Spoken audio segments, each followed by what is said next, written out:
(2024-25) വാർഷിക പദ്ധതിയിൽ ഉൾപ്പെടുത്തിയാണ് കോഴിക്കോട് ജില്ലാ പഞ്ചായത്ത് ഭരണഘടനാ ചത്വരം ഒരുക്കിയിരിക്കുന്നത്. 4.7 ലക്ഷം രൂപ ചെലവിട്ടാണ് ചത്വരം ഒരുക്കിയിരിക്കുന്നത്. ഇന്ത്യൻ ഭരണഘടനയുടെ ആമുഖം, ദണ്ഡിയാത്ര, അംബേദ്കർ, ഭഗത് സിംഗ്, സുഭാഷ് ചന്ദ്രബോസ് തുടങ്ങിയ ശില്പങ്ങൾക്ക് പുറമെ ഇന്ത്യൻ കാർഷിക രംഗത്തെയും സൈന്യത്തെയും ഭരണഘടനാ ചത്വരത്തിൽ അടയാളപ്പെടുത്തുന്നുണ്ട്. ലിനീഷ് കാഞ്ഞിലശ്ശേരിയാണ് പ്രധാന ശില്പി.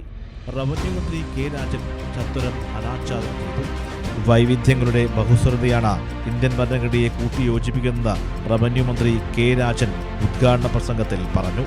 ഫെഡറൽ തത്വങ്ങൾക്കും ജനാധിപത്യ വ്യവസ്ഥകൾക്കും ഭരണഘടനാ മൂല്യങ്ങൾക്കും എതിരാണ് എന്നതുകൊണ്ട് കേന്ദ്രം നടപ്പാക്കിയ പല ബില്ലുകൾക്കെതിരെയും കേരള നിയമസഭ ഐക്യകണ്ഠേന പ്രമേയങ്ങൾ പാസാക്കാൻ നിർബന്ധിതമായിട്ടുണ്ടെന്നും രാജ്യത്തിന്റെ ഭരണഘടനയെ മുറുകെ പിടിക്കേണ്ട കാലത്ത് ജില്ലാ പഞ്ചായത്ത് ഏറ്റെടുത്ത പ്രവർത്തനം അഭിനന്ദനം അറിയിക്കുന്നതാണെന്നും മന്ത്രി പറഞ്ഞു.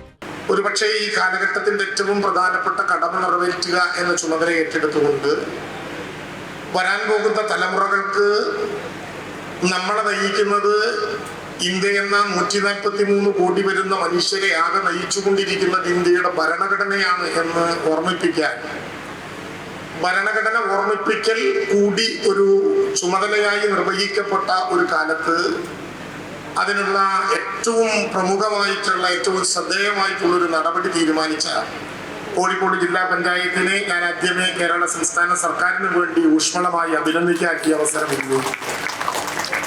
ജില്ലാ പഞ്ചായത്ത് പ്രസിഡന്റ് ഷീജ ശശി ചടങ്ങിൽ അധ്യക്ഷയായിരുന്നു. Assistant executive engineer Sindhu report അവതരിപ്പിച്ചു. MK Raghavan MP, Thottathil Raveendran MLA തുടങ്ങിയവർ ചടങ്ങിൽ മുഖ്യ അതിഥികളായി.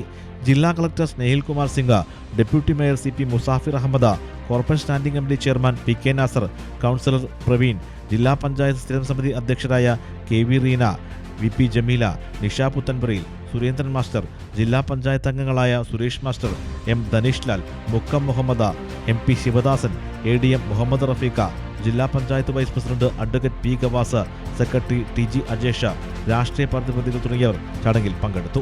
ചത്വരത്തിന്റെ നിർമ്മാണത്തിൽ പങ്കാളികളായവരെ ചടങ്ങിൽ ആദരിച്ചു.